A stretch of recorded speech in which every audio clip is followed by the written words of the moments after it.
আমাৰ অসমৰ মুখ্যমন্ত্ৰী বোলে কেন্দ্ৰীয় চৰকাৰৰ বৰ প্ৰিয়। কেন্দ্ৰীয় চৰকাৰ যদি প্ৰিয় তেনেহ'লে অন্ততঃ প্ৰথম দায়িত্বটো হ'ল এই উজনি অসমৰ বানে যেনেকৈ বিভীষিকাৰ সৃষ্টি কৰিছে, এই মানুহখিনিক উদ্ধাৰ কৰা আৰু তেওঁলোকৰ সাহায্য দিয়াটো এটা প্ৰাথমিক কৰ্তব্য হিচাপে গ্ৰহণ কৰি পেলাই কেন্দ্ৰীয় চৰকাৰৰো সাহায্য লওক, কাৰণ তেওঁতো একেবাৰে ফেইল কৰিছে। শিৱসাগৰৰ মানুহে দেখিছে যে কিমান অপ্ৰস্তুত এইখন চৰকাৰ। কোনো প্ৰাকৃতিক দুৰ্যোগ মানুহ সুধি নাই, চৰকাৰখনৰ দায়িত্ব হ'ল তাৰ কাৰণে প্ৰস্তুত হৈ থকা। কিন্তু দেখা গ'ল শিৱসাগৰ জিলাত মাত্ৰ 4খন নাও তেওঁলোকৰ হাতত মজুত আছিল, আৰু শিৱসাগৰ জিলা আজি তছনছ হৈ গৈছে।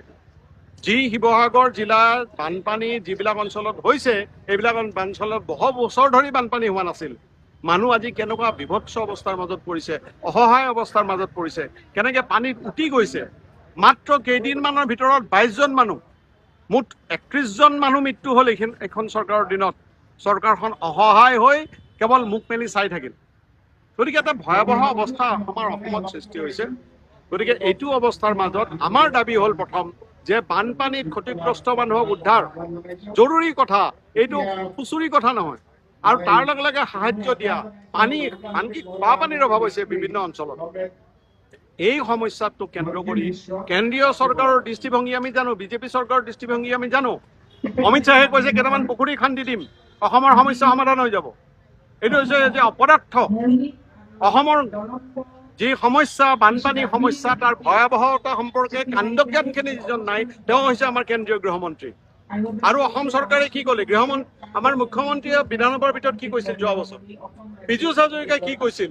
যে বানপানী সমস্যাটো এতিয়াতো অসমৰ কাৰণে অতীত। গতিকে এই চৰকাৰখনৰ এই দৃষ্টিভংগীক লৈ পেলাই আমি কিমান আশা কৰিব পাৰোঁ?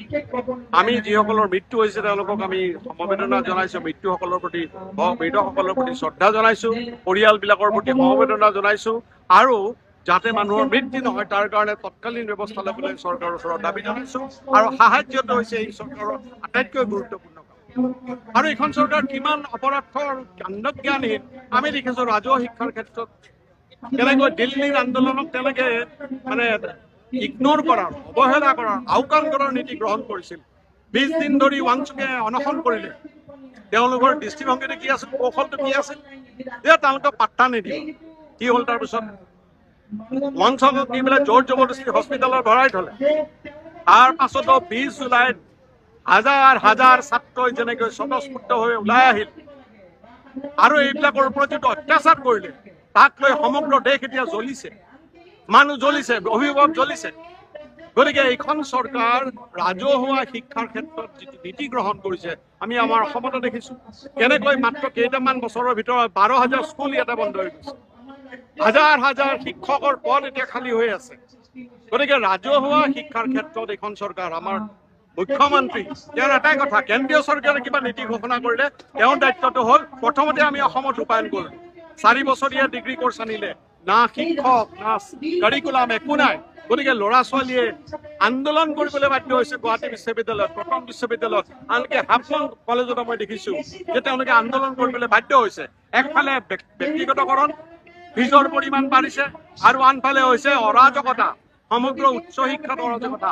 এই বিষয়বিলাকক কেন্দ্ৰ কৰি আমি যেতিয়া আন্দোলন কৰিছোঁ, তেতিয়া এইখন চৰকাৰৰ দেখিছোঁ 102খন আসন লৈ পেলাই তেওঁলোকে জয়ী হৈছিল, আৰু প্ৰায় হিন্দু মানুহে তেওঁলোকক ভোট দিছিল। এতিয়া নিৰ্বাচনৰ পিছত আক্ৰমণৰ লক্ষ্য কৰি তুলিছে জনজাতীয় মানুহ। কেনেকৈ জনজাতীয় মানুহৰ পৰা মাটি কাঢ়ি আনি ছেটেলাইট চিটিৰ নামত কেইজনমান বিল্ডাৰৰ হাতত গতাই দিব পৰা যায়। কাজিৰঙাত তেওঁলোকে সিদ্ধান্ত লৈছে সাধাৰণ আদিবাসী মানুহৰ পৰা মাটি আনি পেলাই তেওঁলোকে 5 ষ্টাৰ হোটেলৰ মালিকক গতাই দিব। ইয়াৰ বিৰুদ্ধে সমগ্ৰ অসমত আন্দোলন কৰাৰ কাৰণে আমি সিদ্ধান্ত গ্ৰহণ কৰিছোঁ। আজি এই আন্দোলনৰ কৰ্মী আদিত ৰভা, প্ৰণৱ দলকে কেন্দ্ৰ কৰি 6জন কৰ্মীক এতিয়া জেলত ৰাখিছে। ইয়াৰ প্ৰতিবাদত আমি আজিৰ কাৰ্যসূচীৰ আয়োজন কৰিছোঁ। আজিৰ কাৰ্যসূচীৰ আৰম্ভণি, কেইবাশ মানুহে ইয়াতে অংশগ্ৰহণ কৰিছে এই বানপানীৰ পৰিস্থিতিৰ মাজতো। এইটো এটা আৰম্ভণিহে। অসমত এইখন চৰকাৰে যিটো নীতি লৈছে, আমি সমস্যা সমাধান নকৰোঁ, কোনো সমস্যা সমাধান নকৰোঁ। মন্ত্ৰীসকলে লুটিম, কৰ্পৰেটক লুট কৰিব দিম, তাৰ পৰা আমি পইচা পাম, আৰু মানুহৰ মাজত হিন্দু মুছলমানৰ বিভেদ চলাই থাকিম। এই সাম্প্ৰদায়িক ৰাজনীতিয়ে যে কাম নকৰিব তেওঁলোকৰ, এইটো দিল্লীৰ আমি যি আন্দোলনৰ মাজেৰে দেখিছো বহু অপপ্ৰচাৰ কৰিছিল, কিন্তু আন্দোলনত এই ছাত্ৰসকলে ভৰি দিয়া নাই। অসমতো ছাত্ৰসকলে আন্দোলনত নামাৰ সিদ্ধান্ত লৈছে। ইতিমধ্যে বিভিন্ন ঠাইত প্ৰতিবাদ হোৱা দেখিছো। এই আন্দোলন আৰু আগবাঢ়ি যাব আৰু ৰাজ্যই জিলাই আন্দোলন সম্প্ৰসাৰিত হ'ব, এই আশা কৰিছো।